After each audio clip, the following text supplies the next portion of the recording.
뭐 우리는 좁게 가톨릭 교회에서 받아들인 책들만 가지고 생각해 보겠습니다. 뭐 이 책들을 한 권 한 권 다 따져보자면 겁나 많은 분량이기 때문에 그럴 수는 없을 것 같습니다. 뭐 제가 생각나는 대로 대략만 해야 되겠습니다. 저희 목표는 우와 외경 겁나 재밌고 중요하겠네, 읽어봐야 되겠다.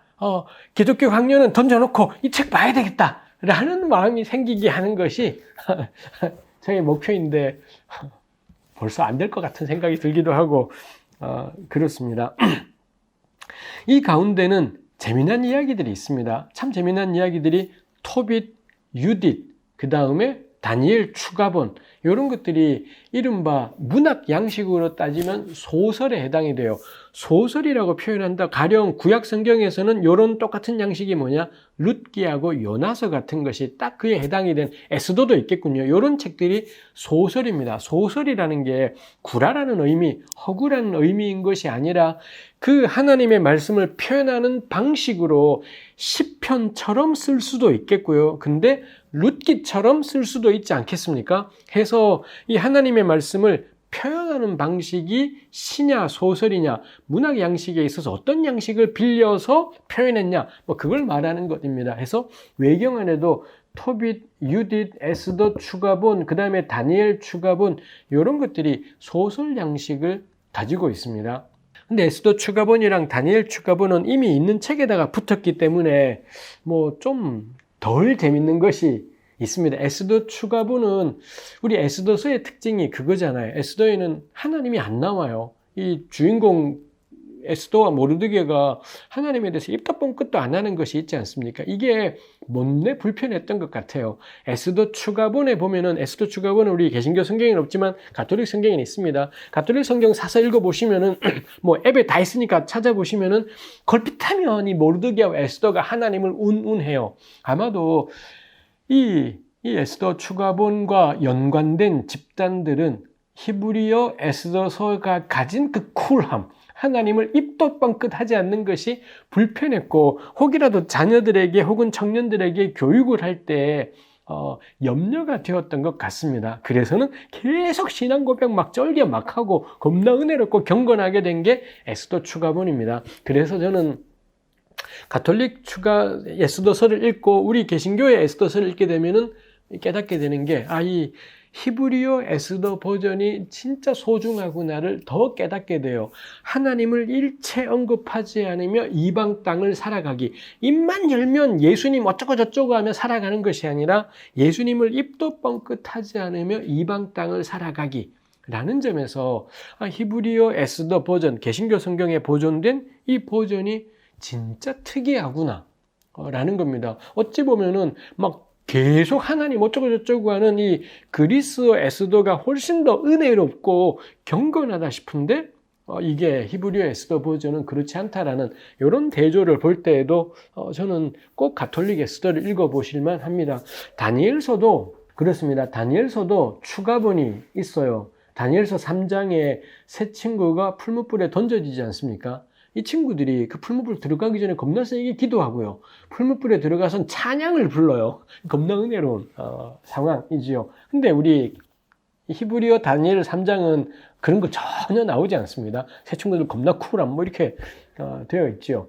그 다음에 가톨릭 다니엘서는 가장 마지막 장에 이 수산나 이야기, 딱 우리 열왕기상 20장인가 21장에 나봇 이야기의 패러디라고 할 수 있는, 나봇은 남자고 수산나는 여자인 거고 뭐 이렇게 볼 수 있는 그 수산나 이야기, 억울하게 누명을 써서 죽을 뻔하지만 누명을 씌우려던 나쁜 놈들이 죽고 주인공은 살아났어요 가 있습니다. 그래서 이것도 우리 나봇 이야기랑 대조가 돼요. 나봇 이야기는 뭔가요? 해피엔딩이 아닙니다. 나봇이 죽고 끝나요.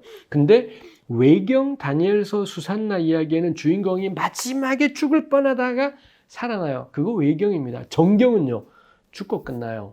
이게, 그래서 비교도 멋지지요. 개신교가 이것만이 하나님 말씀이라 난리쳐서 되지 않습니다. 정말 그게 정경이라 믿으면 죽고 끝나는 이야기를 믿고 살아가는 겁니다. 결국에는 해피엔딩을 믿고 살아가는 게 아니라 죽는 게 이기는 거다라는 거. 그 점에서는 나봇은 딱 예수 그리스도를 표상하는 존재다. 예수 그리스도의 예표라고 생각을 해요. 근데 우리네 교회는 예수님의 예표 이야기를 겁나 많이 해요. 전부 구약에서 막 빨간색 찾아내고 흰색 찾아내고 막 난리 법석 막 이삭이 등에 지고 오겠던 나무집 뭐 이런 이야기하고 그 다음에 라합이 늘어뜨린 빨간 줄 뭐 모세의 놋뱀 뭐 이런 거 다 찾아내고 난리 법석입니다. 나봇을 이야기하진 않아요. 제가 알기로 어떤 조이신학 교리학 책에도 예수님의 예표로 나봇을 이야기하진 않습니다. 진짜 예수님의 예표는 좀 나봇이라고 죽고 끝나는 나봇에 대해서 생각할 것이 있죠. 사실 그래서 그리고 수산나랑 같이 보면은 흥미로운 것이 있죠. 또 하나 다니엘에 추가된 게 벨과 용 이야기입니다. 이 바벨론의 우상에 관한 내용들이 있습니다. 하여튼 이게 다니엘 추가본인 거고요. 이거는 이미 있던 것을 더 추가된 내용이겠습니다만 토빗서와 유디서 같은 경우는 완전히 새로운 이야기들이 실려 있지요. 그래서 이 두 권의 이야기를 보면은 이 책이 허구라는 게 딱 느낌이 와요. 글을 쓰는 저자 스스로가 저는 독자들이 이 책이 허구적인 상상력이다라는 걸 알고 있을 거다라고 썼겠다 싶어요. 왜냐하면 뭐 곳곳에서 연대나 배경이 너무 안 맞는 것들이 있기 때문에 이걸 진짜라고 막 믿게 하려고 썼다라기보다는 소설적인 상상력이구나라는 걸 딱 느끼게 하는 것이 있습니다.